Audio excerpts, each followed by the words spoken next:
alterar layout. Vocês vão alterar o layout e vão colocar ele como barra lateral, que assim vai ficar em destaque quem está falando e os próximos que vão falar.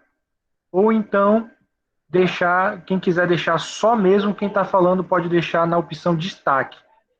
E aí vai ficar somente a pessoa que está falando, e assim vai ficar alternando com quem for falar. Tá bom? Eu espero que todos tenham um bom evento, né, que possam aprender muito com isso. Tá? O evento está sendo gravado, e muito obrigado a todos. Uma boa noite.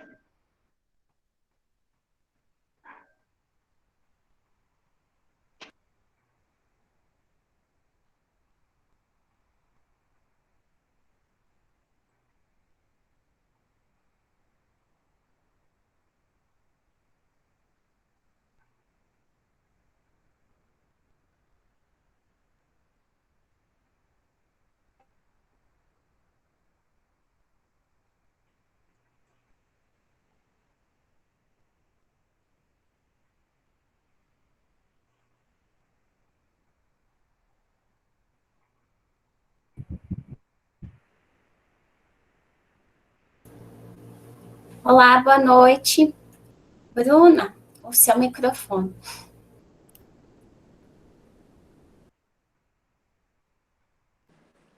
Obrigada, gente. Estão todos me ouvindo agora? Dona Bruna, Patrick falando, só um minutinho. Só para mim aceitar mais uma lista aqui, tem mais ou menos 5, 6 pessoas na lista, e também vou tirar essa apresentação que está sendo exibida aí. Só um minutinho. Ok, Patrick, estou no aguardo, então.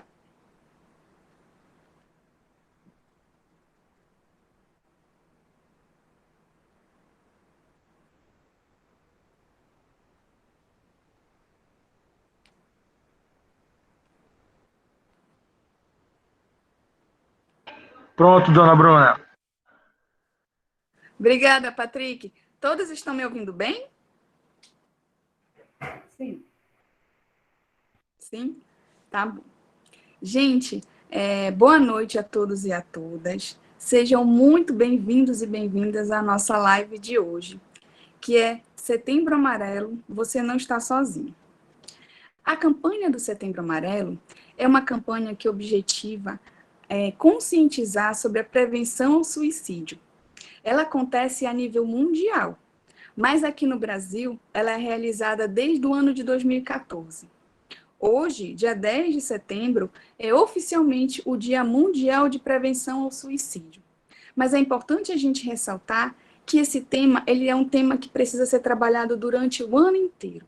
Por quê? Porque o suicídio, infelizmente, é uma das principais causas de mortalidade mundial. E durante um longo período, houve muito medo de se falar sobre esse tema. Um verdadeiro tabu. Agora, de uns tempos para cá, especialmente em função das campanhas do Setembro Amarelo ao longo dos anos, esse tabu tem sido quebrado. Então, informações sobre esse tema estão cada vez mais sendo debatidas, difundidas, dando às pessoas acesso a essa informação, como, por exemplo, quais são as principais causas ou ainda os principais fatores de risco para o suicídio. Ou então, onde e como a gente pode obter ajuda. Afinal de contas, gente, a educação ela ainda é uma excelente forma de prevenção. E é por isso que nós estamos aqui hoje, para falar desse tema tão importante e tão pertinente. E para o nosso bate-papo de hoje, estão presentes os psicólogos da Universidade Federal Rural da Amazônia, que atuam na assistência estudantil. Eu, Bruna Carvalho, psicóloga da Pró-Reitoria de Assuntos Estudantis, Campus Belém, estarei como mediadora, mas participarão também conosco os psicólogos Stephanie Correia, psicóloga também da PROAS Campus Belém, o Tiago Costa, psicólogo do Campus Capanema, a Daça Almeida, psicóloga do Campus Capitão Poço, Cláudia Camilo, psicóloga do Campus Parauapebas, Suzane Lima, psicóloga do Campus de Tomé Açu, E vale lembrar também que nós temos a psicóloga Anesca Oliveira, que ela é do campus de Paragominas, e por motivo de licença maternidade, ela não está aqui conosco hoje. E essa nossa conversa, esse nosso diálogo, ele será norteado pelas perguntas que vocês nos enviaram por o e-mail perguntas.psi@gmail.com. Mas você que está nos assistindo agora e que não mandou anteriormente nem a sua pergunta, nem o seu comentário, você pode fazer agora aqui pelo chat. Digita aí o seu comentário ou a sua pergunta, que a gente vai estar lendo durante toda a noite e conversando sobre isso, tá certo? É importante destacar também que nós recebemos alguns e-mails de uma forma muito específica, muito pessoal. Esses e-mails, eles também estão sendo respondidos de forma individual, de forma direta, para a gente, com o objetivo da gente também estar sanando de uma forma mais integral a demanda que foi apresentada, ok? Então, dando início à nossa conversa de hoje, nós vamos pegar a primeira pergunta, uma das primeiras perguntas que foram enviadas para o nosso e-mail, que é justamente algumas nomenclaturas que comumente nós ouvimos, só que há uma confusão. Será que elas são sinônimas? Será que elas são distintas? Que elas têm significados distintos? E para responder essa nossa primeira pergunta, eu vou estar chamando a Cláudia, a psicóloga lá de Parauapebas. Cláudia, o que é o suicídio? O que é ideação suicida? E o que é comportamento suicida? Olá, boa noite a todos. Todos estão me ouvindo bem? Então, tá bom. Bruna, essa pergunta realmente ela é bem interessante para o nosso tema, né? O que é suicídio? Será que ele tem uma diferença entre o comportamento suicida e a ideação suicida? É uma pergunta assim, você tem alguma alternativa, A, B, C ou D? Não, né? Então, eu vou falar aqui mais ou menos o que eu imagino, né? Que eu acho que pode ajudar vocês a compreenderem um pouquinho melhor. O suicídio é o quê? A própria palavra, ela já deriva do latim, que é a ação de matar a si mesmo. Então, o suicídio é o ato de causar a própria morte de forma intencional, tá? Ao longo das centenas de anos, ao longo da história mundial, vamos dizer assim, o suicídio ele tem alguns significados diferentes, né? Depende da cultura, né? Depende da visão moral que aquelas pessoas têm. Em algum momento bem distante da história foi considerado uma coisa natural. Houve um outro momento na Europa também que foi considerado crime. Então, as pessoas que tentavam e sobreviviam, elas acabavam sendo presas, né? Aí vamos fazer a diferenciação, então, da pergunta que você fez. O comportamento suicida, ele é o quê? Ele inclui o suicídio consumado e a tentativa de suicídio. O suicídio consumado, ele é aquele ato intencional de se autoagredir que resulta na morte. Já a tentativa de suicídio, ela tem o mesmo objetivo, né? É o ato de se autoagredir, cuja intenção é a morte, mas ela acaba não ocorrendo. Então, a tentativa de suicídio, ela pode ou não resultar em alguma lesão. Às vezes, a pessoa, ela tenta e não conseguiu, ela pode sofrer alguma consequência física e ter sequelas, como também pode não ocorrer nada, né? Alguns autores ainda afirmam que a tentativa de suicídio, ela tem as mesmas características do suicídio em si, a mesma carga emocional, o mesmo significado, e a única coisa que diferencia é em relação ao desfecho, que não é fatal. A tentativa de suicídio, muitas vezes, de forma até errônea, as pessoas consideram assim, foi para chamar atenção, foi para se aparecer, ela não queria realmente morrer. O suicídio em si, de certa forma, a pessoa pensa que naquele momento a melhor alternativa é morrer, mas no fundo ela só quer terminar com aquele sofrimento. Então, ambos têm a mesma carga, a mesma necessidade de uma atenção, né? Inclusive, se eu não me engano, uma das perguntas que chegaram por e-mail era em relação à tentativa de suicídio. Então, sim, ela precisa de uma atenção e precisa de um tratamento correto com profissionais, tá? Então, vamos lá. O comportamento suicida, como eu expliquei, ele tem o suicídio consumado e a tentativa de suicídio. E o que seria a ideação suicida? A ideação suicida são os pensamentos e os planos que a pessoa faz para tentar elaborar aquilo, né? Qualquer ameaça, ela deve sim ser levada a sério e precisa de ajuda e apoio para aquelas pessoas, tá? Vamos deixar isso bem claro. Então, vamos lá de novo. A ideação suicida, ela também é conhecida como os pensamentos, ou seja, é pensar, considerar ou até mesmo planejar o suicídio, tá? As ideações suicidas, elas vão variar o quê? Entre pensamentos passageiros, pensamentos mais extensos e realmente um planejamento detalhado. Então, entre você pensar assim, poxa, eu quero morrer, não aguento mais isso, quanto você a ter um planejamento mais detalhado, por exemplo, quando meu pai sair, quando minha mãe sair, quando meu filho sair de casa, meu irmão, seja quem for, eu vou lá e vou pegar tal coisa. Então, isso já é um planejamento daquela ideação. Ambos estão na esfera do pensamento, mas existe uma diferença. A maioria das pessoas que tem esses pensamentos suicidas, ela não realiza necessariamente tentativas de suicídio, mas os pensamentos em si, eles são considerados um fator de risco, que vocês vão ver daqui a pouco o que seria esse fator de risco, tá?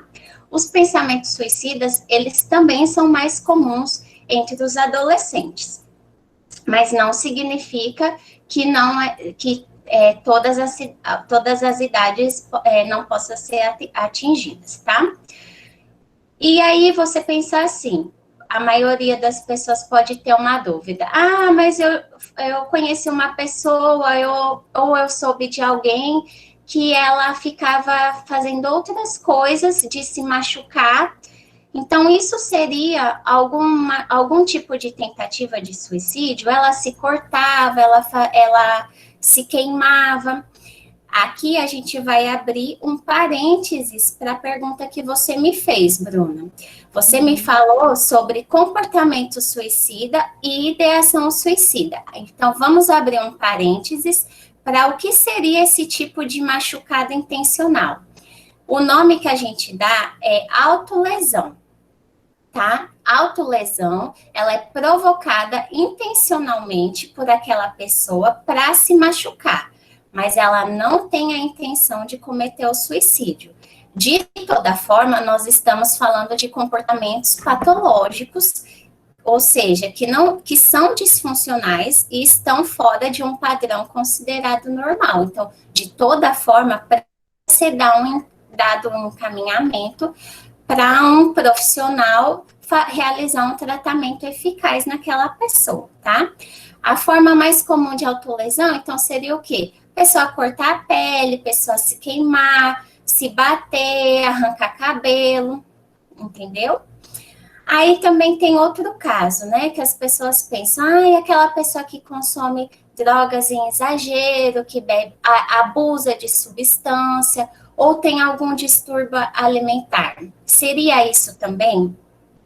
Os comportamentos relacionados com algum abuso de substância ou distúrbio alimentar, eles não são considerados autolesões, porque esses efeitos que acabam tendo, eles são só secundários, tá? Então, vamos lá. Autolesão, ele é utilizado atualmente. E antigamente, numa literatura mais antiga, o termo usado era mutilação.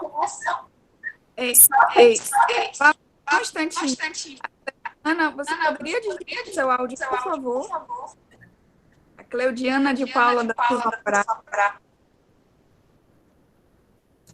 Podemos? Sim. Tá. Obrigada. Então, só para finalizar aqui a minha fala e respondendo a sua pergunta. A autolesão é o termo que a gente usa hoje em dia e que numa literatura mais antiga a gente dizia automutilação. Talvez alguns se familiarizem mais com essa expressão. Só para fechar de vez, qualquer ameaça, qualquer tentativa de suicídio, qualquer autolesão, né? Qualquer pensamento deve sim ser levado a sério e ser buscado a ajuda, né? E o apoio por profissionais, tá bom? Eu espero ter respondido, mas se alguém ainda tiver alguma dúvida, pode enviar aqui no chat, que é onde a gente vai estar lendo as perguntas, e qualquer coisa eu retorno para responder. Tá certo. Então, Cláudia, só recapitulando um pouquinho, a questão do comportamento suicida e da autolesão, a distinção delas seria a função. O comportamento autolesivo, o comportamento suicida, ele está querendo findar uma dor, resolver um sofrimento que está muito grande, ele não consegue ver saída. Já a autolesão, ela tem uma outra finalidade, que não essa questão da destruição ou na questão da morte. Seria mais ou menos isso, então. Isso mesmo, Bruna. Tá certo. A Larissa Gaia, ela justamente estava perguntando se ideação suicida é o mesmo que comportamento suicida. Eu acredito que com a tua fala agora deve ter esclarecido um pouquinho que são situações distintas, onde o comportamento suicida seria um pouco mais voltado para a ação e a ideação no campo das ideias, no campo do imaginário, no campo do planejamento. Ela colocou sim que foi contemplada na resposta dela. E também, antes da gente passar para a próxima pergunta, o Leandro Soares também está colocando aqui no nosso chat que um dos suicidas que ele acredita que os kamikazes na Segunda Guerra Mundial também seriam comportamentos suicidas.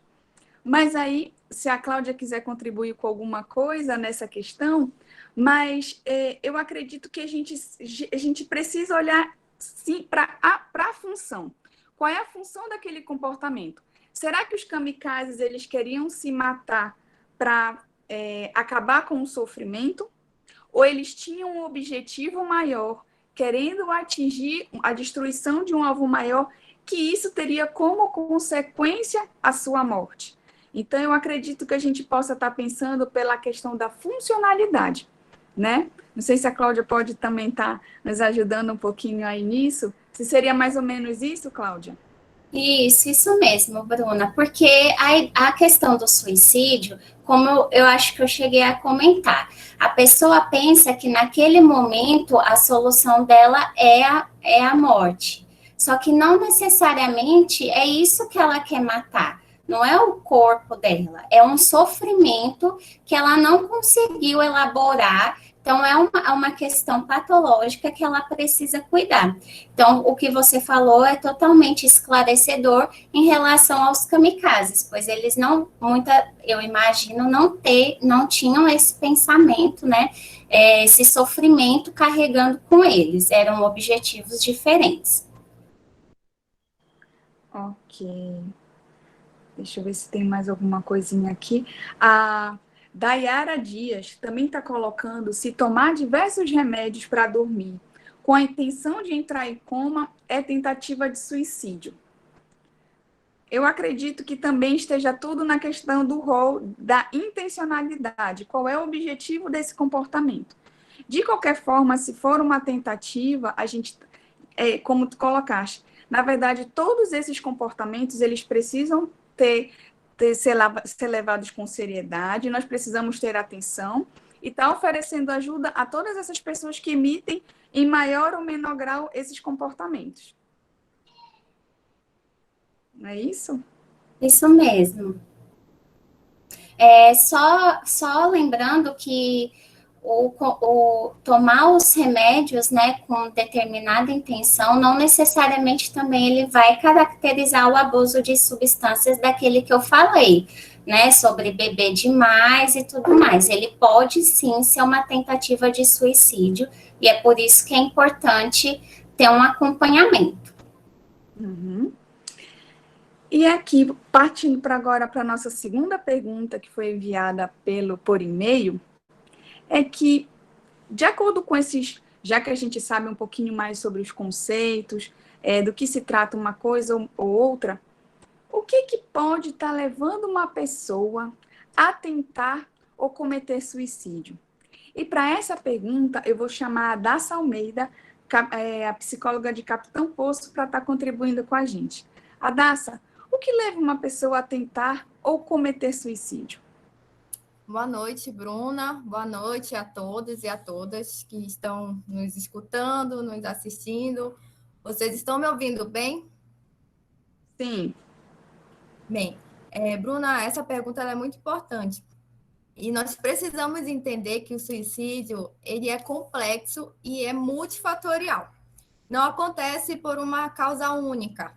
Ela é uma interação de fatores que é singular, ou seja, é diferente para cada pessoa, né? Os fatores podem ser sociais, emocionais, econômicos, biológicos, culturais e situacionais.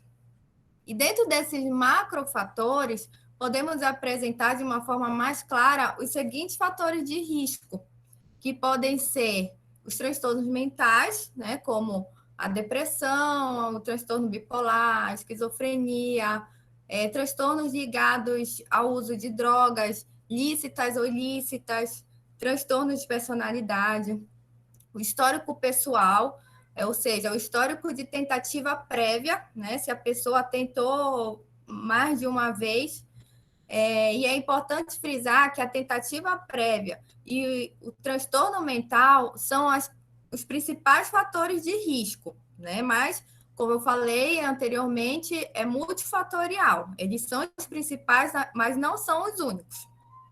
Além desses fatores, podemos citar também fatores estressores crônicos ou recentes, como, por exemplo, separação conjugal, luto patológico, perda ou prejuízo econômico ou social. O que seria isso? Perda ou prejuízo econômico ou social? Por exemplo, o desemprego, né? A aposentadoria, no caso, é um fator de risco para os idosos, né? Para as pessoas que estão na terceira idade. Por que seria, né? Já que é um momento natural da vida, né? A aposentadoria. Porque tem alguns idosos que eles são muito ativos.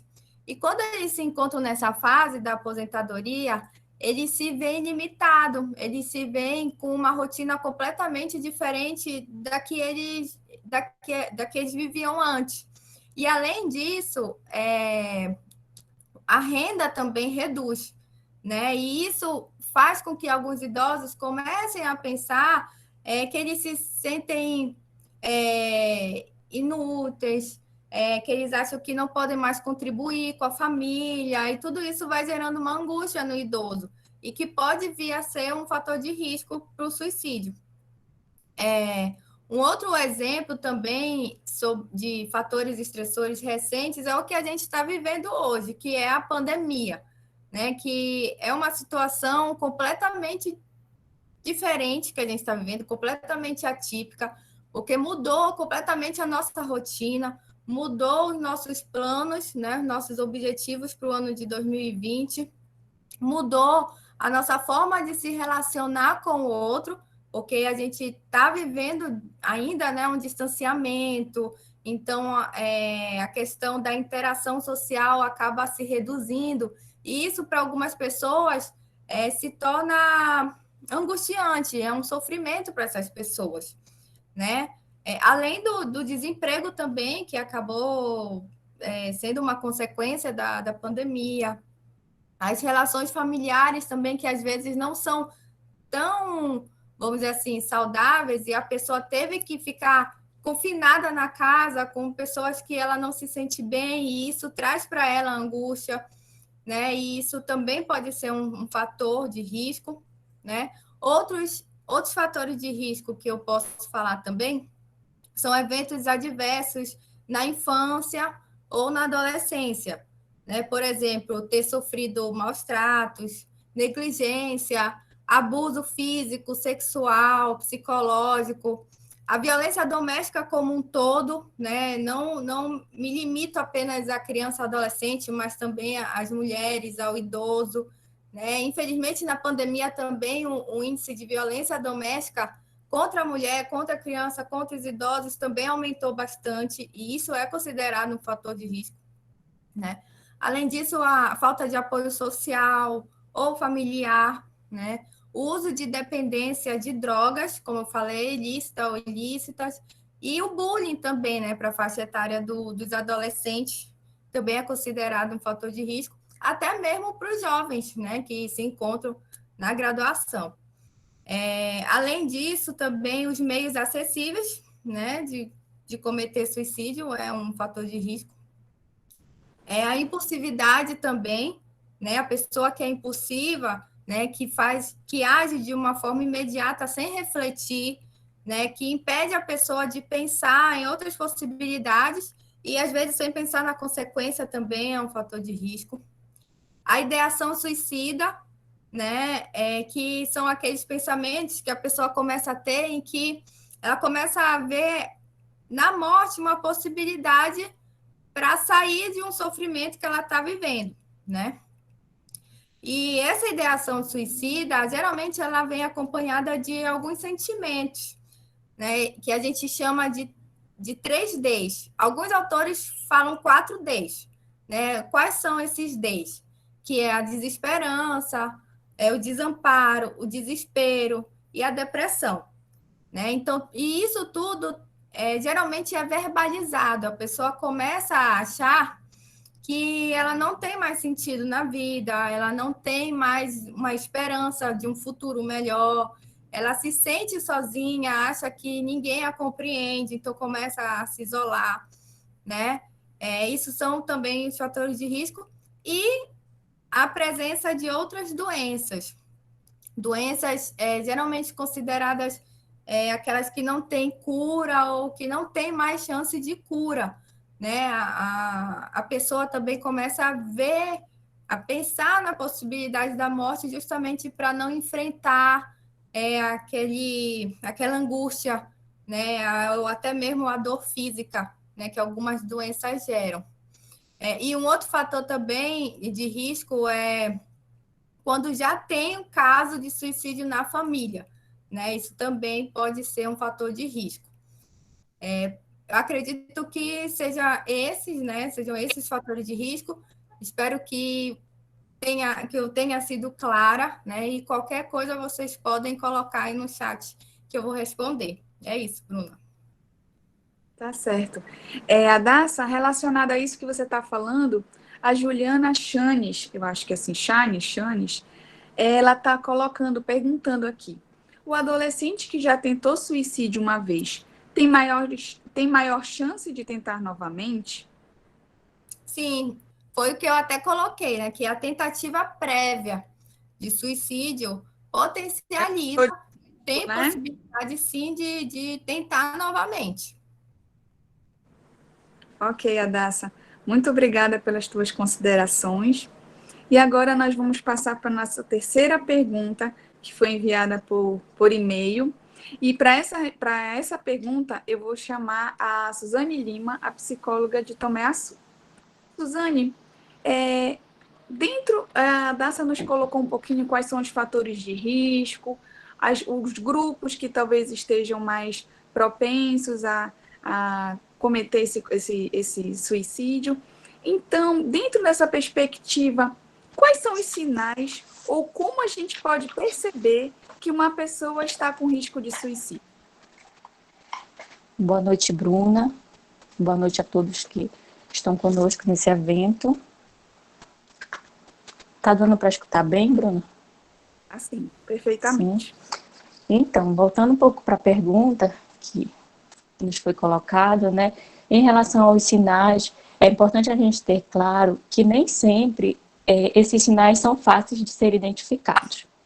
Essa não facilidade para a gente estar identificando esses sinais tem muito a ver com a individualidade, né, com a particularidade de cada pessoa. Cada pessoa acaba manifestando o sofrimento de uma forma única. Então, nesses casos, nem todo mundo que tenta o suicídio, que tem uma ideação suicida, vai estar dando esses sinais. Por outro lado, alguns indícios, né, podem estar sinalizando para a gente de que a pessoa está no seu limite de sofrimento, ela está passando por um sofrimento intenso, e essas pessoas, elas acabam dando esses sinais. Um dos principais sinais de que a pessoa está com essa ideação suicida ou esse comportamento suicida, né, é a alteração no comportamento. Esse é o mais fácil de identificar. A pessoa muda a forma de se comportar de uma maneira, muitas vezes, radical, né? Ela chega ao extremo, comportamentos que ela não fazia, ela passa a estar emitindo, ou ela deixa de se comportar de uma forma que era mais padrão, né? Há também, em alguns casos, uma alteração no apetite, tanto para mais quanto para menos. Pessoas que não tinham dificuldade para se alimentar, que tinham uma nutrição saudável, acabam invertendo e passam a se alimentar mal, assim como pessoas que tinham essa dificuldade na alimentação já podem estar desencadeando um quadro em que eles acabam ingerindo mais nutrientes.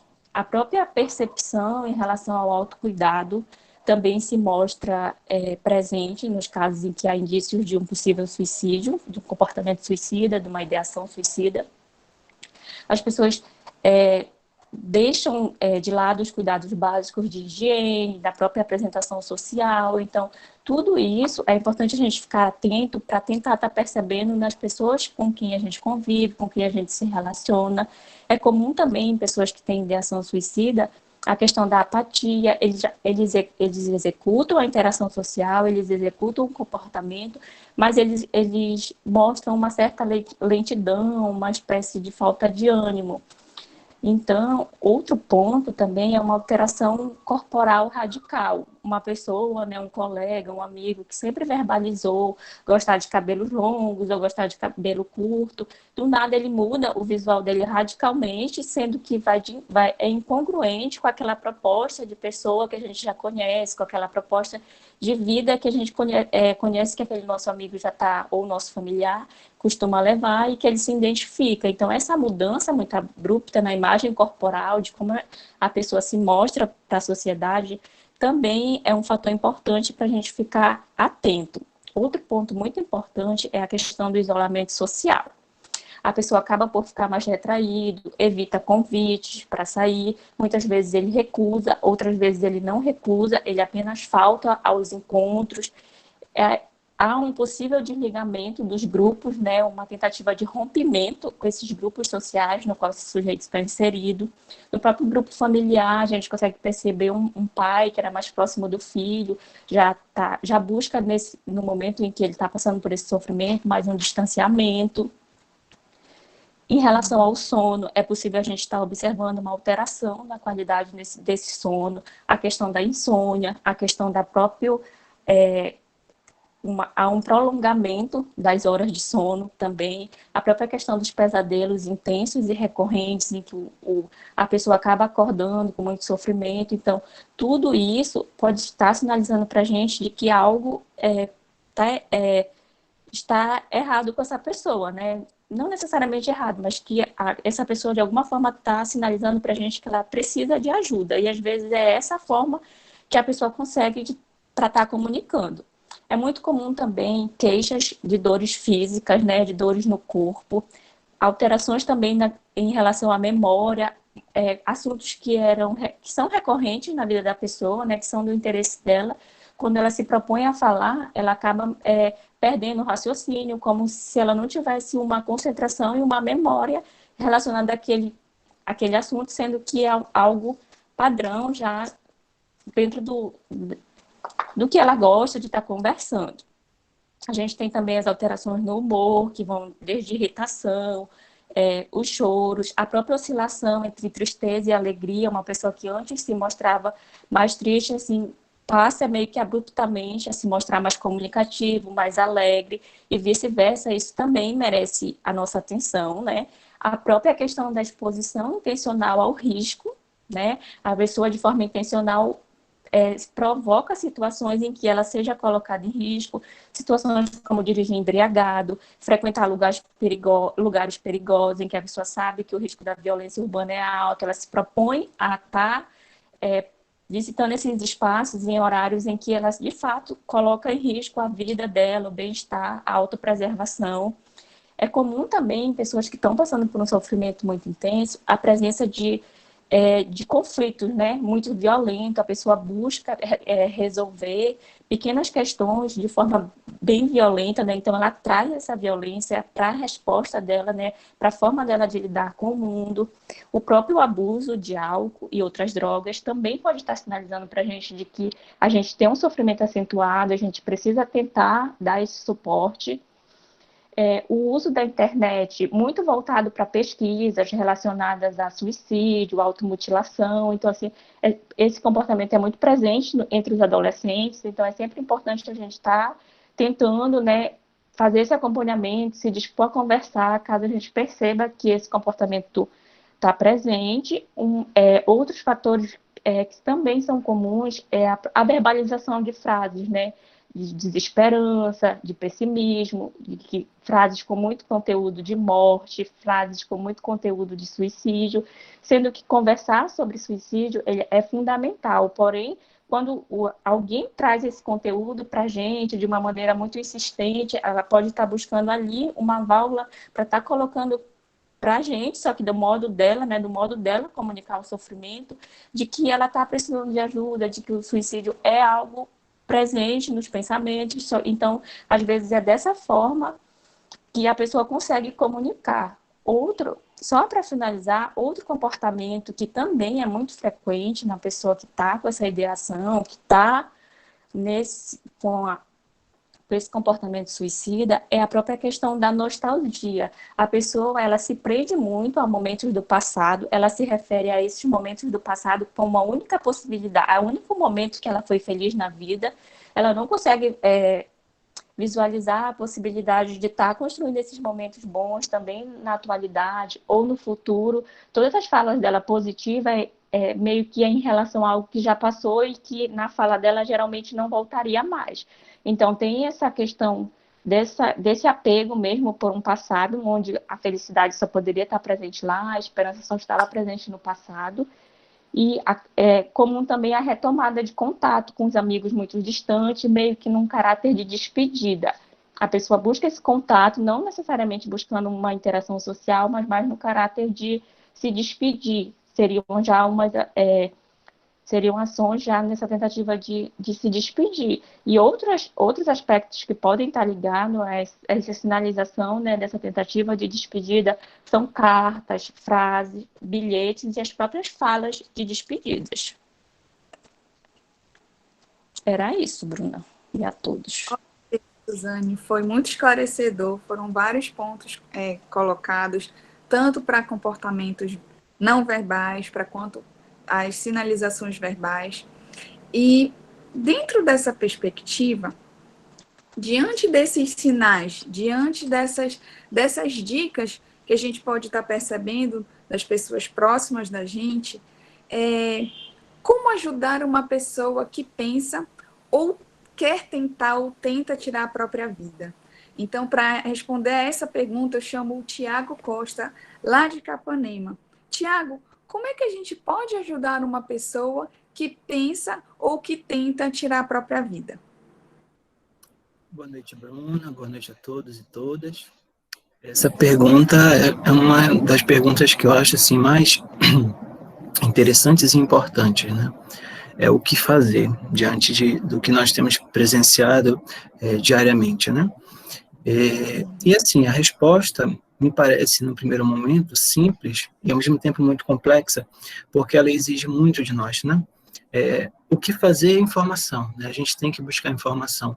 Essa informação de saber o que é, de saber o que leva, quais são esses sinais, eles são extremamente importantes, esses aspectos, porque eles vão nos auxiliar a ter os mecanismos de ajuda, né? E também entender um pouco sobre esses fatores, né? Que fatores, de repente, funcionam como proteção, né? Nós vamos falar um pouquinho deles mais na frente. Então, para uma abordagem de ajuda, a primeira coisa que a gente tem que estar fazendo, logo após estar feito esse levante de informação, ter adquirido conhecimento, e um conhecimento correto, informações corretas, é ir até essa pessoa, né? E perguntar se essa pessoa quer falar. E se essa pessoa, né, que de repente, naquele momento, diz, não quero, né, a gente deve respeitar. Mas deixar esse canal aberto, porque é extremamente importante que essa pessoa entenda que há uma possibilidade, quando ela quiser e desejar falar, ter esse canal. Agora, se a pessoa quiser falar, nós temos algumas dicas, né, algumas sugestões que são extremamente importantes para auxiliar, né?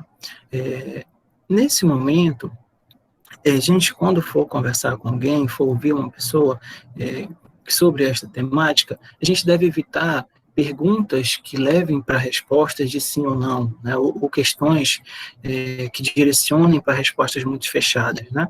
É o momento de deixar bem amplo essas perguntas, para que as respostas também sejam, né, e que a pessoa possa estar elaborando, né, o que ela está sentindo, né? Também nós temos que tomar muito cuidado, né, em não tratar a temática de forma simplista, né, colocando como que fosse uma coisa simples, de que, eu já passei por isso, você também vai passar, ou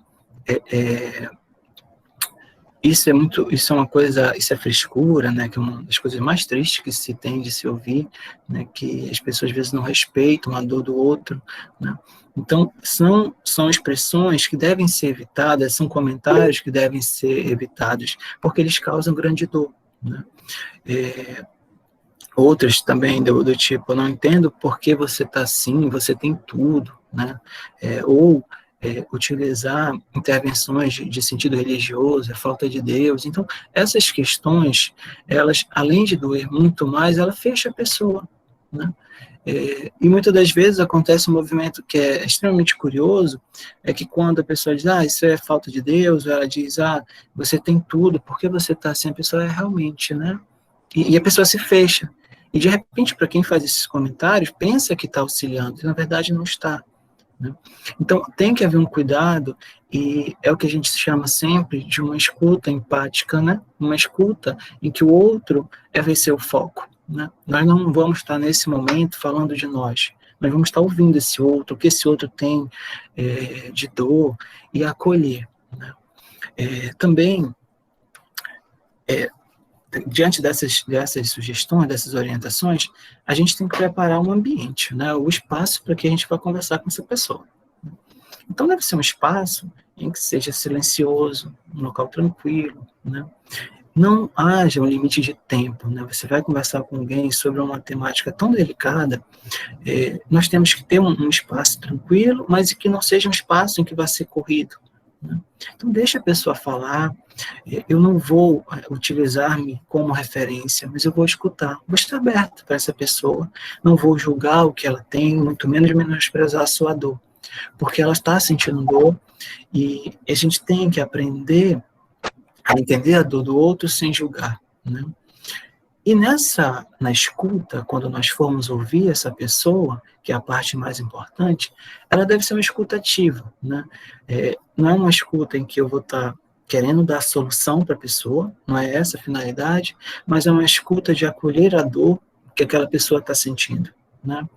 Então, nessa escuta ativa, a gente deve ter, né, primeiro fazer perguntas que a gente já falou abertas, né, em que essa pessoa possa estar apresentando toda a sua dor, né, e a pessoa ela precisa sentir que você está ouvindo, né. Então, em dados momentos é interessante você fazer um resumo, porque No momento em que a pessoa está te falando, e você, olha, então o que você está dizendo é que a sua dor de repente é disso, você não está localizando, a pessoa se sente acolhida e percebe que você está ouvindo, né? Ao mesmo tempo, é importante repetir dadas frases, né, dadas componentes daquela fala da pessoa, para que elas fiquem mais claras. Às vezes a gente não entende muito bem o que está sendo apresentado, ou fica alguma dúvida, então é bom colocar e perguntar, que a pessoa pode até desenvolver mais, né? E também não esquecer de não reagir com espanto, nem com desespero, nem com julgamentos, porque para aquela pessoa, se ela está conseguindo falar com você, você é um canal importante para essa pessoa. Ela tem confiança em você, né? Então, é extremamente importante esses passos, né? E existem outras informações, outras recomendações que elas são mais gerais, é que, assim, isso que a gente está conversando é o que a gente chama dos primeiros cuidados psicológicos, né? São cuidados emergenciais que nós vamos estar realizando em situações específicas, né? Eles devem e podem ser feitos por qualquer pessoa, desde que tenham essas instruções mínimas. Nós temos vários textos, né? E vários autores que trabalham sobre os primeiros cuidados psicológicos, que são coisas que nós podemos estar fazendo para auxiliar o outro, né? Nós não estamos, não é uma proposta de tentar resolver o problema do outro, mas é uma proposta de acolher essa dor, essa angústia que naquele momento ela está causando um grande dano para aquela pessoa, né? E essa ajuda, né, já finalizando aqui as orientações gerais, a gente tem que tomar um dado cuidado quando nessa conversa, nesse momento com uma pessoa, ela deixa claro que para ela todas as possibilidades se esgotaram, né? É aquilo que a gente conversava mais cedo sobre desesperança, né? Não vê mais nada, não vê possibilidades. E ela deixa claro que não quer mais viver, que vai dar fim à sua vida. Nesse momento é extremamente importante a procura de um profissional, né, para estar auxiliando nesse processo. Lembre, essa conversa, essa ajuda, é o que a gente chama de primeiros cuidados psicológicos, né? Elas não necessariamente são feitas por um profissional. Na verdade, a ideia, inclusive, é que sejam feitas por qualquer pessoa, né? Mas isso, de forma alguma, exclui a necessidade de um trabalho profissional, né? Então, se essa pessoa ela demonstra isso, a gente deve acionar os mecanismos, né, a família, falar com essa pessoa e orientar a procurar ajuda qualificada e, principalmente, gente, isso é muito importante, se dispor aí junto com essa pessoa, né? Quando a pessoa ela fala dessa certeza, né, para um comportamento suicida, é importante que ela não fique só, né? Às vezes as redes de apoio estão muito fragilizadas, né? E essa rede de apoio, ela é fundamental, né? Os amigos, a família, né? E quem são as pessoas que são importantes para essa pessoa, é extremamente importante que esses laços sejam fortes. Porque quando eles estão fragilizados, a pessoa não se sente tão forte, né? Ela se sente um pouco mais frágil. Da mesma forma, e para finalizar, a rede de apoio, né, que eu falava há pouco, nós podemos procurar o SAMU, podemos procurar o CAPS, o posto de saúde, né, dependendo do que nós tenhamos nos nossos municípios. E na ausência, na impossibilidade, nós ainda temos um mecanismo extremamente importante, que é o CVV, né, que é o Centro de Valorização da Vida. Eles têm um telefone que é grátis, é o 188, é muito importante que a gente tenha esse número em mente, 24 horas por dia, é um serviço gratuito, certo? Então, é de extrema importância a gente ter conhecimento de todas essas informações, porque são elas que vão auxiliar, né? Então, o que fazer para ajudar, né? Primeiro, tomar informação, tomar conhecimento de tudo isso que nós colocamos aqui, né? E não esquecer, a ajuda profissional, ela é sempre importante, né? Nós não vamos resolver os problemas de todos, mas nós podemos fazer uma coisa que é extremamente importante, que é acolher a dor do outro. Obrigado.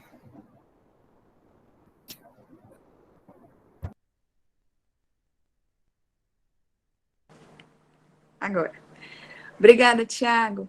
E um pouquinho relacionado a isso que você estava nos colocando, nós temos a Inara, que ela gostaria de te perguntar se a CAPS em Capanema e qual o procedimento para conseguir um acompanhamento psicológico. Antes de eu passar a palavra para ti, só esclarecendo um pouquinho que os CAPSs, eles são os Centros de Atendimento Psicossocial. Dentro desses centros, existe uma equipe multidisciplinar que trabalha com saúde mental. Então, lá nós encontraremos psiquiatras, psicólogos, assistentes sociais, enfermeiros, enfim. Uma equipe multi que vai estar trabalhando diretamente com saúde mental. Esses são os centros especializados para esse tipo de demanda. No entanto, nós sabemos que não são todas as regiões ou todas as cidades que têm um centro como esse. Nessa situação, existem os postos de saúde, que os postos de saúde eles também têm uma equipe mínima de, por exemplo, um médico generalista, que geralmente ou é um clínico geral ou é um ginecologista, mas geralmente também tem no posto de saúde um profissional da área da psicologia, que também pode estar sendo uma porta de entrada, pode estar sendo um local que pode ser procurado numa situação como essa. E além do CVV, que o Tiago também colocou para a gente, que é um meio, através de ligação telefônica, que também pode estar dando um auxílio, uma escuta, uma orientação. E agora, Tiago, voltando para a questão da Inara, tem CAPS aí em Capanema? Olá novamente, né? Sim, nós temos um CAPS em Capanema e ainda temos um outro dispositivo, né, que é o PAN. É um pronto atendimento de especialidades médicas, era o antigo nome. Hoje mudou o nome, mas ainda continua conhecido como PAN, né? Nesses dois espaços, nós temos atendimento psicológico, né, clínico, e no CAPS especificamente, nós temos toda a rede própria do CAPS, né? Como funciona, né? Há dois dispositivos, né? Duas formas, na verdade. Uma é indo direto ao CAPS, né, que fica no sentido de quem está saindo de Capanema Peixe-Boi, um pouquinho antes, né, de quem chega na Independência, né? Fica antes da Independência, fica à esquerda, né? No caso, no sentido inverso, Peixe-Boi e Capanema. Bem, ali é a localização. Pode ser o mecanismo indo a um posto e do posto receber um encaminhamento para o CAPS, ou indo diretamente até o CAPS, né? Aí lá você chega, eles fazem uma triagem e eles fazem um direcionamento. Né? Ok, Tiago, obrigada. E também a Elza Souza, ela também está levantando uma questão da sua colocação, que está sendo perfeita, que é baseada justamente no fato do suicida ter muita dificuldade de falar. Mas saber que alguém está ali a ponto de ouvir é reconfortante. E é bem isso que o Tiago falou. A gente está disponível para uma escuta empática, uma escuta sem julgamento. Ela acaba sendo, sim, um bálsamo inicial para essa pessoa que está em sofrimento. Mas ela não é única. De fato, para chegar nesse nível de sofrimento, a pessoa vai precisar de uma ajuda profissional. Obrigada, Tiago. Agora, não se despeça ainda, a palavra ainda está com você. Dentro dessa perspectiva, é possível prevenir o suicídio, Tiago? Então, novamente, sim, né, claro, o suicídio ele pode ser prevenido. Em 2017, a OMS chegou a apontar que até 90% dos casos poderiam ser evitados com as intervenções adequadas, né, se fossem realizadas as intervenções adequadas. Isso, então, de 10, nós teríamos aí pelo menos 9 pessoas que nós conseguiríamos salvar, né. Hoje, nós temos uma estimativa mundial que está em cerca de um suicídio a cada 40 segundos. É muita coisa, né? E como resposta, os governos de vários países eles têm tomado algumas atitudes, né, nesse sentido, né, criando algumas políticas e tudo mais. Mas e aí? Mas como nós aqui, na nossa realidade, nós podemos pensar e abordar, por exemplo, algumas estratégias de prevenção, né? O que é que funciona como estratégias de prevenção, né? Nós temos uma série de fatores, né, de itens, eu vou colocar assim, que funcionam como uma espécie de mecanismo de prevenção, né? Bem, um deles, né, um dos primeiros que é relacionado é a ausência de doença mental, né? Inclusive, hoje, um estudo recente feito pelo CRM, salvo engano, apontou que a maior parte dos suicídios vinham, né, de algum transtorno mental. Nós sabemos que existem inúmeras questões, né, como já foi colocado, às vezes questões financeiras, grandes momentos aí de grandes transformações também produziram isso.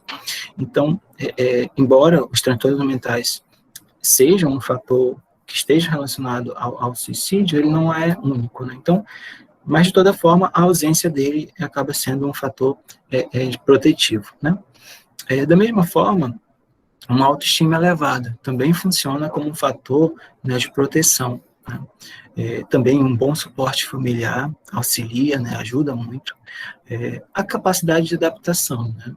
É importante lembrar que muito, né, na nossa vida nós passamos por várias transformações, né? Algumas agradáveis, outras nem tanto, né? Então, ter uma capacidade de se adaptar para essas transformações, e essa capacidade não é uma coisa assim, hoje estou dormindo aqui, amanhã eu amanheço com a melhor capacidade de transformação. Não é isso. É um processo de construção. Então, quem desenvolveu esse processo tem como uma característica, como um fator, né, de proteção. Assim também como a capacidade de resolver problemas, né? Estar empregado é algo que também auxilia, né, como um fator protetivo. Também, pensando nas questões médicas, né, ter realizado o pré-natal, porque isso também, de alguma forma, você acaba eliminando uma série de possíveis doenças, e isso também tem algum impacto. Então, essa realização de pré-natal é também muito importante, né, como um fator protetivo. Os laços sociais, né, com os familiares, com os amigos bem estabelecidos, é extremamente importante e também funciona como um fator, né, de proteção, né. Uma relação terapêutica positiva, né? O que é isso, né?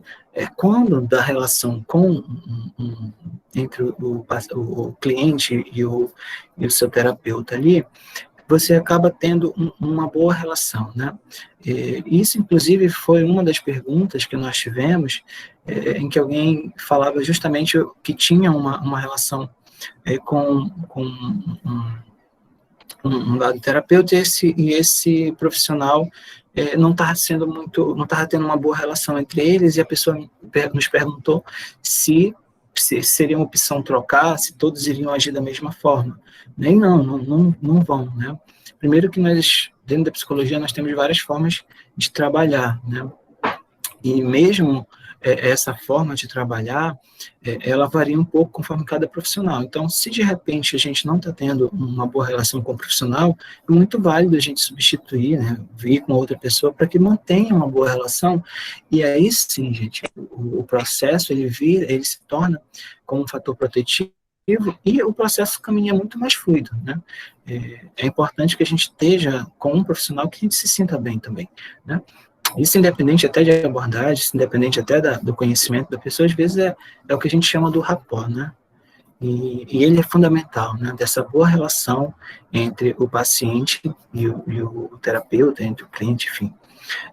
Também, o engajamento em atividades religiosas, ele funciona também como um fator protetivo. Assim também como tem um sentido existencial, né? Em que eu consigo visualizar as minhas ações, os meus propósitos, tem objetivo, né? Ter uma identidade disso, ter um propósito, ter objetivos, ter planos, metas, isso funciona também como um fator protetivo, né? Senso de responsabilidade com família, né? Senso de pertencimento, isso também é muito importante. Quem já é casado e tem filhos, ou que tem filhos e não é casado, enfim, as crianças, elas também funcionam como um fator protetivo, né? Além dos hábitos saudáveis, né, sejam atividades físicas, alimentação, boa qualidade de sono, né? Engajamento em atividades reforçadoras, né, atividades reforçadoras que é bem interessante, né? São aquelas atividades em que nós temos interesse, temos curiosidade, e que para nós nos causam uma sensação, né, de bem-estar. E a prática delas, né, que muitas vezes a gente acaba deixando, né, e isso se torna um problema, né, tanto para o nosso bem-estar, quanto nesse caso, especificamente, não se torna um fator protetivo, né? Também a prática de meditação tem sido apontada como um fator de proteção, né? E, como a gente falava no início dessa fala, né, a informação, né? Ter informação é fundamental para funcionar como um fator de proteção. E não esqueçam, não esqueçam desse número, né? CVV 188. 188 salva vidas. É isso. Obrigado. Obrigada, Tiago. Agora, levando em consideração esses fatores de risco que foram colocados pela Daça, e agora os fatores de proteção que foram colocados pelo Tiago, e levando também em consideração os diferentes âmbitos da nossa vida, que seria o âmbito familiar, o âmbito social, o âmbito laboral ou de trabalho. E aí, pegando um pouquinho o gancho para a nossa realidade, que é o âmbito acadêmico, então, Stephanie, nesse caso, levando em consideração o âmbito acadêmico, ele funcionaria como um fator de risco ou como um fator de proteção ao suicídio? Oi, Bruna. Oi, todo mundo. Boa noite a todos. É um prazer a gente estar aqui tendo esse tipo de discussão. E principalmente porque o nosso público-alvo, essa pergunta é muito pertinente pelo nosso público-alvo, que imaginamos serem alunos de graduação, pós-graduação ou pessoas interessadas no ambiente acadêmico.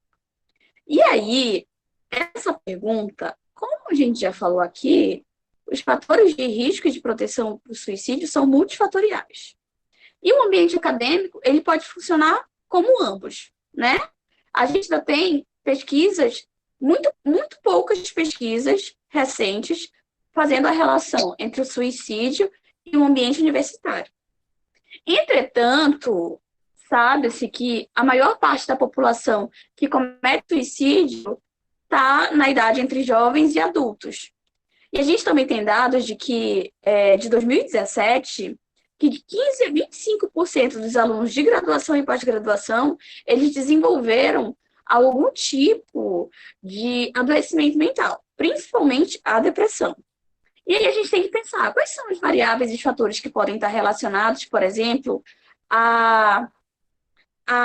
ao risco, ao suicídio, né? Dentro do contexto acadêmico, foi até feita uma outra pergunta, que era como a educação, o sistema educacional brasileiro poderia funcionar quanto um fator relacionado ao suicídio e à prevenção do suicídio. A gente tem que pensar que dentro do ambiente acadêmico, até dentro de uma cultura, existe uma pressão muito grande e muito forte para que os jovens tomem a sua decisão profissional ou então se insiram no mercado de trabalho cada vez mais cedo. Então, a pressão pela escolha profissional, às vezes a não identificação com a profissão que foi escolhida, pode ser um fator de risco. A gente também tem, dentro do ambiente acadêmico, às vezes, expectativas muito elevadas sobre desempenho, tanto expectativas criadas pelas próprias pessoas, quanto por outros profissionais, professores, orientadores, familiares, e isso pode gerar um estresse muito grande. Uma outra questão que a gente tem é a competitividade exacerbada entre disputa, quantas pessoas têm mais publicação, mais artigos, e que você precisa ter um nível de produtividade muito alto num curto período de tempo, senão, né, a regra que se cria, a crença que se cria é que senão você não vai ser um bom profissional e não vai conseguir se inserir no mercado de trabalho. Essas pressões, elas podem ser fatores que favorecem risco ao suicídio. Como a Daça falou, como a gente já falou aqui, o suicídio, né, ou a tentativa de suicídio, são questões multifatoriais. Mas aí dentro do ambiente acadêmico, esses fatores de risco, eles podem estar relacionados. E não só no nível individual, mas a gente também tem que pensar no nível institucional e no nível cultural. Outras questões que estão relacionadas também em níveis institucionais, não só de cobranças do modelo cultural de ensino, de cobrança, de coercitivo que é utilizado, também relações de assédio moral e de assédio sexual. Dentro da população universitária, mulheres, LGBTs, pessoas negras ou que sofrem bullying, elas estão muito mais suscetíveis a fatores de risco ao suicídio. Em contrapartida, a gente também tem que pensar que a universidade ela também pode ter uma rede de apoio e de acolhimento, de suporte que pode favorecer fatores de proteção ao suicídio. Não só de profissionais qualificados que possam fazer a escuta, o acolhimento, a avaliação, a intervenção e, enfim, encaminhamentos necessários, quanto, por exemplo, colegas que possam ser uma rede de suporte, que possam perceber os primeiros sinais, professores, outras pessoas ali envolvidas que têm relações e que podem estar sendo um fator de proteção, desenvolvendo relações saudáveis que podem estar prevenindo os riscos ao suicídio. Um outro ponto também importante é que um ambiente de aprendizagem que favorece o ensino de uma forma eficiente, de uma forma saudável, que proporcione bem-estar, prazer ao aluno, ele pode favorecer não só sentimentos e comportamentos de autoconfiança, como também de autorrealização. Então, estar na universidade pode te permitir perspectiva para o futuro, você pensar que, apesar dos sofrimentos e das dificuldades, você tem perspectivas, você tem possibilidades, isso também pode ser um fator de proteção desenvolvido dentro da universidade, perspectivas profissionais. Então, é muito importante a gente começar a pensar na questão de prevenção ao suicídio, não só no nível individual, mas também no nível institucional, onde as universidades cada vez mais forneçam ações relacionadas à prevenção, ao bem-estar, à qualidade da saúde mental dos discentes, né? Só para ressaltar que aqui na UFRA a gente tem equipes psicossociais e psicopedagógicas em todos os campos que podem estar fazendo essa avaliação, essa orientação, essa primeira escuta. E que em situações de sofrimento, de assédio, de dificuldade de interação entre professor e aluno, vocês podem buscar essas equipes para fazer a primeira escuta e para fazer a avaliação e orientação de como proceder, não só em nível individual de sofrimento, mas também a nível institucional. Ok, Stephanie, obrigada pela tua contribuição. Tem até um posicionamento aqui.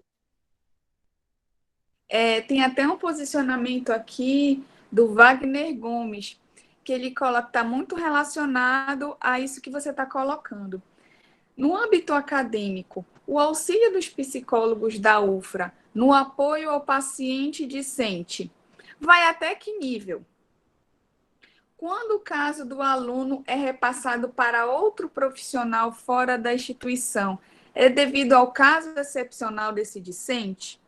Então, ele está querendo saber mais ou menos qual é o alcance do acompanhamento psicológico que é realizado dentro da assistência estudantil e em que momento esse aluno ele é encaminhado para profissionais da psicologia fora da instituição. Então, o atendimento psicológico dentro da assistência estudantil, na UFRA especificamente, ele tem um caráter de porta de entrada, digamos assim, para escuta, para orientações, para intervenção. Quando essas dificuldades dos discentes ou níveis de sofrimento estão relacionados ao meio acadêmico, a gente vai não só fazer a análise e a orientação desse discente e acompanhá-lo no sentido de sanar, não só a nível individual, quanto estar trabalhando com outras redes de apoio, com outros setores, para dar resolutividade nessas situações.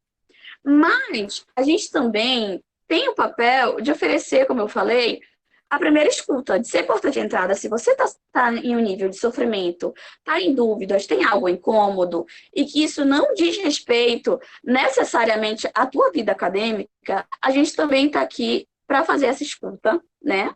Para fazer a avaliação e para orientar os discentes a procurarem encaminhamentos em outros locais. No sentido, por exemplo, casos de saúde mental, que precisam de um acompanhamento multiprofissional, de psiquiatra, de psicólogo, de terapeutas ocupacionais ou de outros profissionais, a gente acaba fazendo encaminhamento para outras áreas. Questões que a gente pode perceber no sofrimento que não estão relacionados a um nível acadêmico, mas que estão repercutindo na vida desse discente, acadêmica e de forma geral, a gente acolhe. Mas a gente não tem o caráter de fazer atendimentos psicoterapêuticos na UFRA. Então, por conta disso, a gente precisa encaminhar para outras redes de serviço que possam dar conta da demanda desse discente, mas lembrando que a gente sempre vai estar fazendo o acompanhamento dele, sabendo como é que está indo no CAPS, como é que está a questão pedagógica, como é que está o acompanhamento psiquiátrico, e está sempre dando suporte de acompanhar, de sanar dúvidas, de intervir se necessário. Vamos supor que um discente tem problemas de saúde mental, tem questão de saúde mental, e tem dificuldades acadêmicas, e está sofrendo dificuldades acadêmicas por conta disso. Então, a gente vai fazer um trabalho em parceria não só com a rede externa que está atendendo esse aluno, mas também com outras unidades, outros setores da UFRA, fazendo a interlocução e acompanhando esse aluno. Eu espero ter sanado a dúvida do Wagner, ter sido clara. Sentiu contemplado. Ele colocou aqui que ele está grávida. E pegando um pouquinho o gancho dessa fala da Stephanie, tem algo que eu acho importante que nós ressaltemos.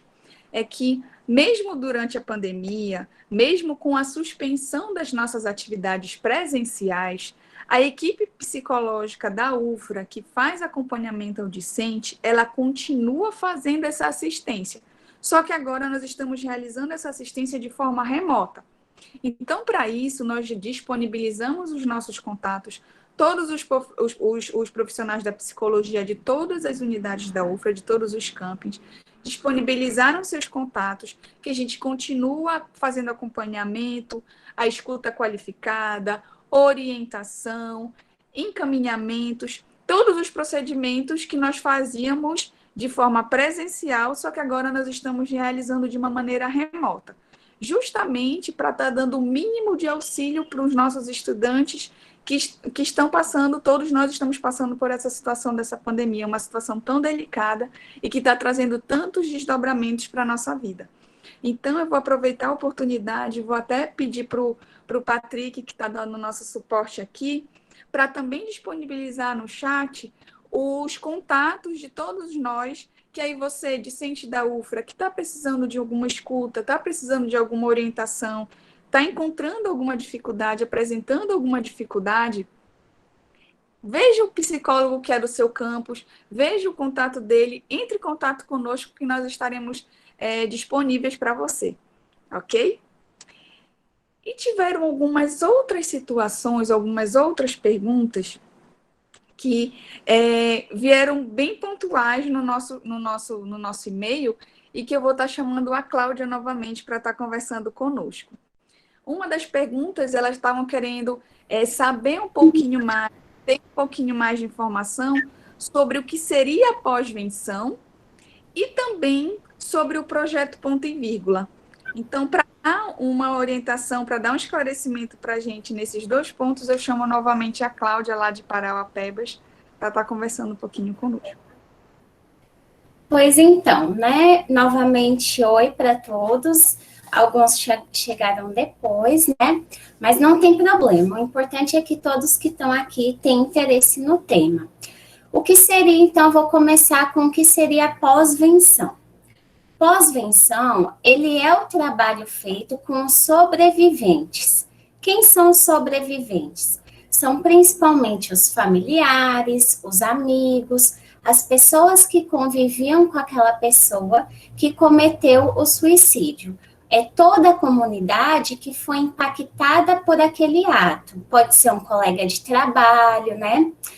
As estatísticas, elas mostram que entre 5 a 10 pessoas são impactadas diretamente pelo suicídio de alguém próximo.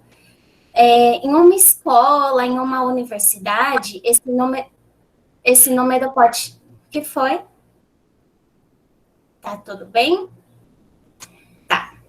Em uma escola, em uma universidade, esse número pode chegar até 300 pessoas. Então, imagina a quantidade de pessoas que vão merecer uma atenção especial, quantidade de alunos, professores, servidores.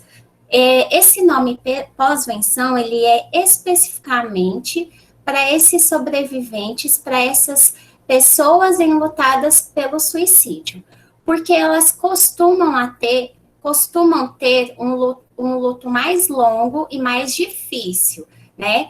Não é considerado um luto patológico, né? Aquele luto em que passa muito tempo e a pessoa ainda vivencia aquilo. Não é isso, porque o luto das pessoas que sobreviveram, né? Que estão ali, os familiares e as pessoas impactadas, ele é maior em intensidade como em duração. Ele é diferente do luto normal.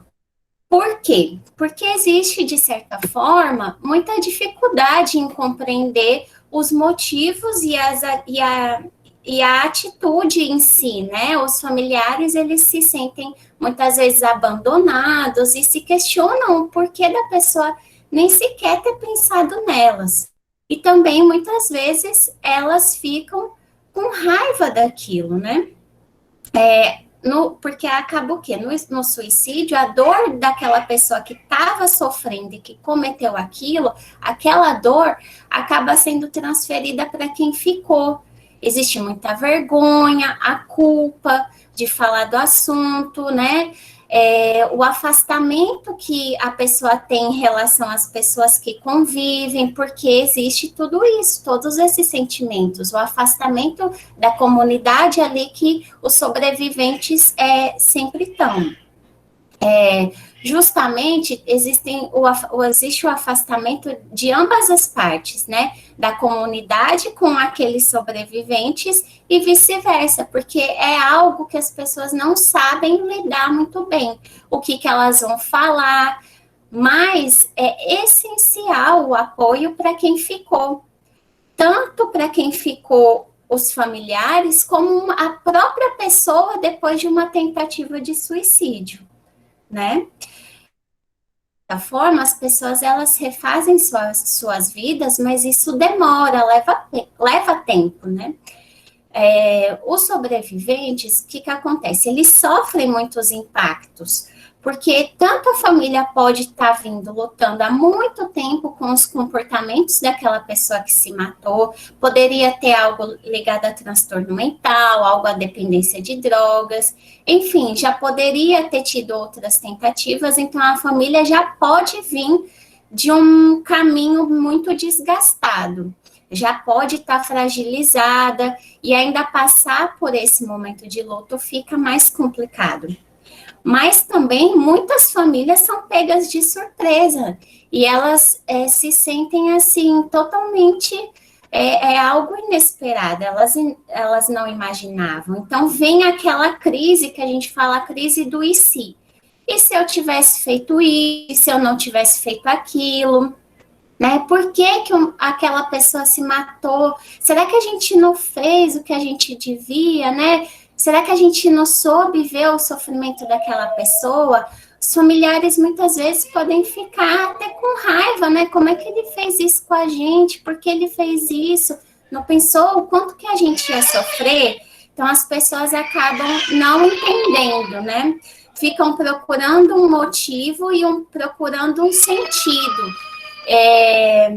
Às vezes até assim, não imagina que aquela pessoa, dentro daquelas condições, estaria tentada a isso, né? Nossa, mas era estudante de psicologia, para que ela fez isso, né? Então, são várias as culpas que a gente sabe racionalmente que cada um de nós é responsável por nossa própria vida, mas mesmo assim, ainda tem todos esses questionamentos.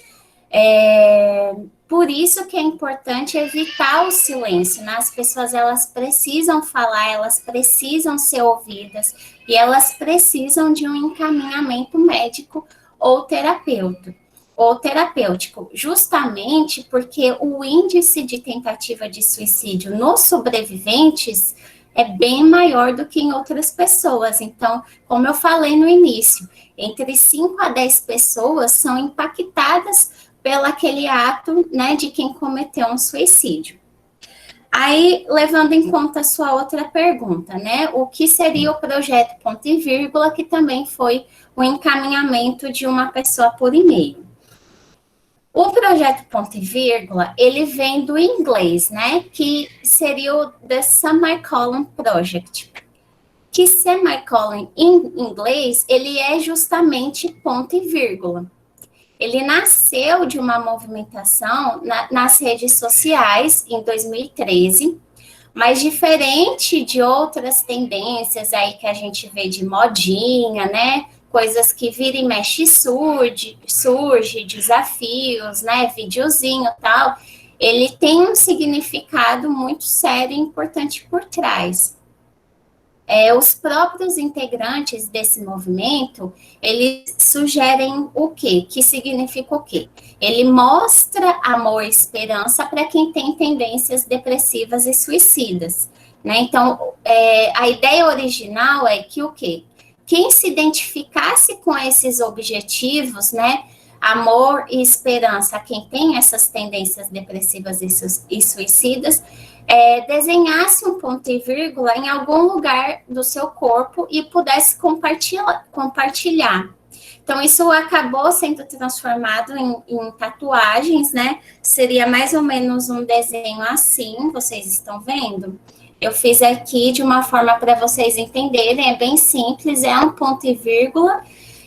Por quê? Por que foi escolhido um ponto e vírgula? Porque o ponto e vírgula, ele é utilizado quando o autor ele pode terminar sua frase, mas ele escolhe continuar.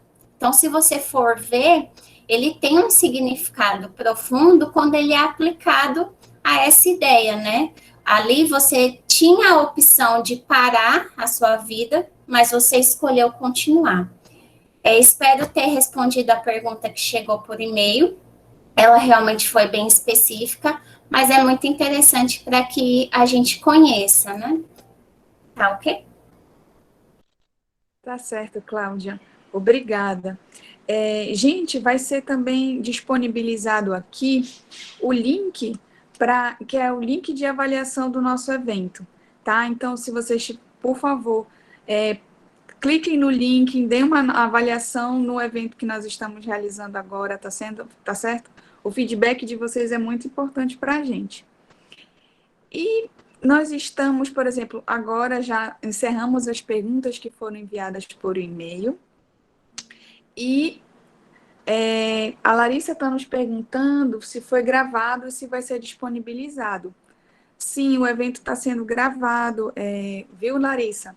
E aí depois nós vamos estar vendo a forma, ou até o Patrick pode estar nos esclarecendo um pouquinho como é que ele pode ser disponibilizado posteriormente, tá certo?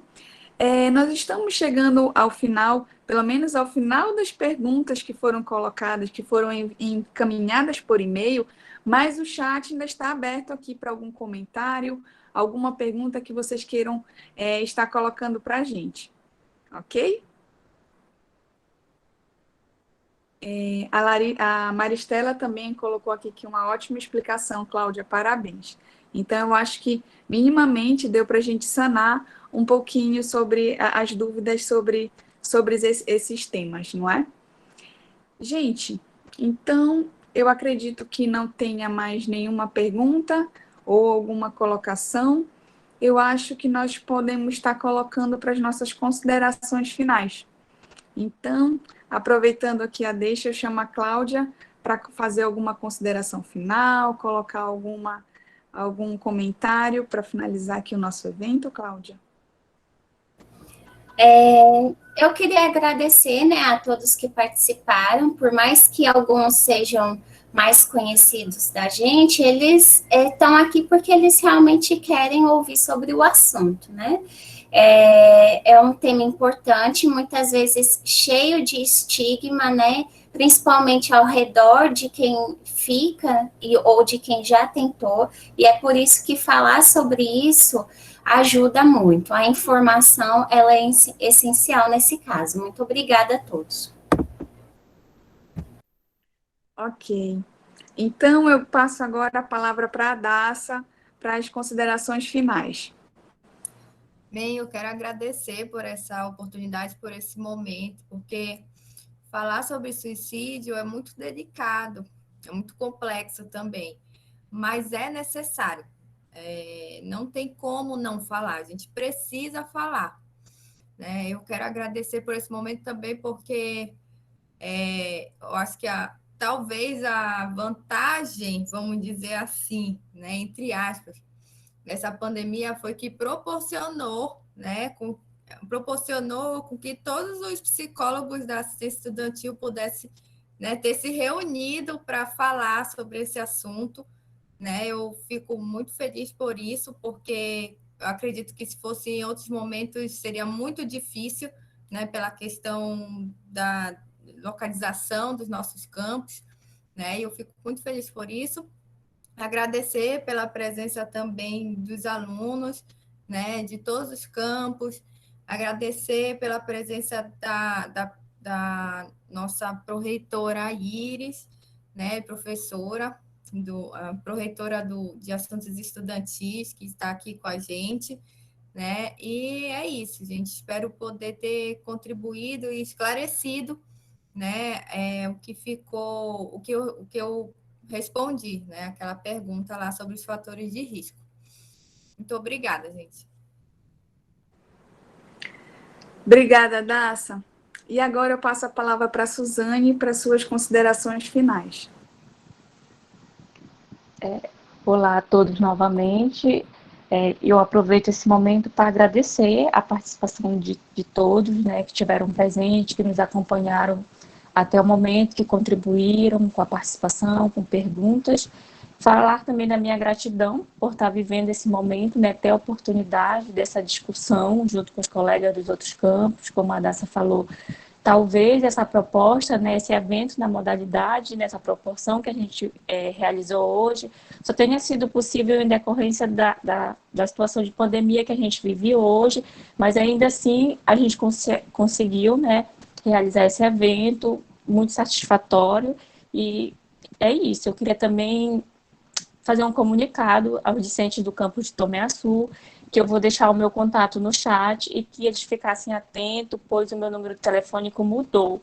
Como eu estava num período de férias, eu já estou fazendo essa transição de estar entrando em contato com os discentes, e a gente vai estar disponibilizando o nosso contato, e sempre, né, deixar aqui o recado, sempre que possível a gente está disponível, né, com empatia, para estar ouvindo o outro, e tentar, dentro das nossas possibilidades também, estar ajudando o próximo no enfrentamento de uma questão tão delicada, de um assunto tão relevante para a nossa sociedade, que é o suicídio. E agradecer a todos. Boa noite. Boa noite, Suzane. E agora eu passo a palavra para o Tiago para fazer as suas considerações finais. Bem, eu gostaria de agradecer a todos que estão, né, conosco hoje. Em especial, também eu gostaria de colocar como fala final aqui, que a todos aqueles que estão com emoções fortes, né, que estão com emoções guardadas, não deixem, expresse essas emoções. As emoções nossas, elas precisam ser expressadas, e quando elas não são, muitas das vezes elas acabam se tornando um peso muito grande para a gente. Então, se nós não temos uma pessoa próxima que nós não podemos conversar, ou, enfim, por algum motivo, contem conosco, né? Nós estamos aqui, estamos funcionando aí, né, como tem essa situação, né? Nós estamos funcionando por WhatsApp, por e-mail, por ligações telefônicas, mas nós estamos aqui, né? Continuamos aqui, e esse é o nosso propósito, né? Funcionar e servir como apoio para todos os discentes e estar junto com vocês nesses momentos, né? Tanto de alegria quanto nos momentos de dificuldade. Obrigado. Obrigada, Tiago. E agora eu passo a palavra para a Stephanie para suas considerações finais. Eu não vou me alongar muito, eu acho que os meus colegas já agradeceram bastante, eu também agradeço. E eu faço minhas as palavras do Tiago. A gente está falando aqui de um tema delicado. Nesses 4 anos que estou na UFRA, quase 4 anos, todos os anos, cada ação que a gente realiza no Setembro Amarelo, de saúde mental, sobre sensibilização, isso não é o momento de ensinar vocês, mas é o momento também da gente aprender muito. E cada vez a gente vai aprendendo mais. A aprender a ter escuta, empatia, a se sensibilizar.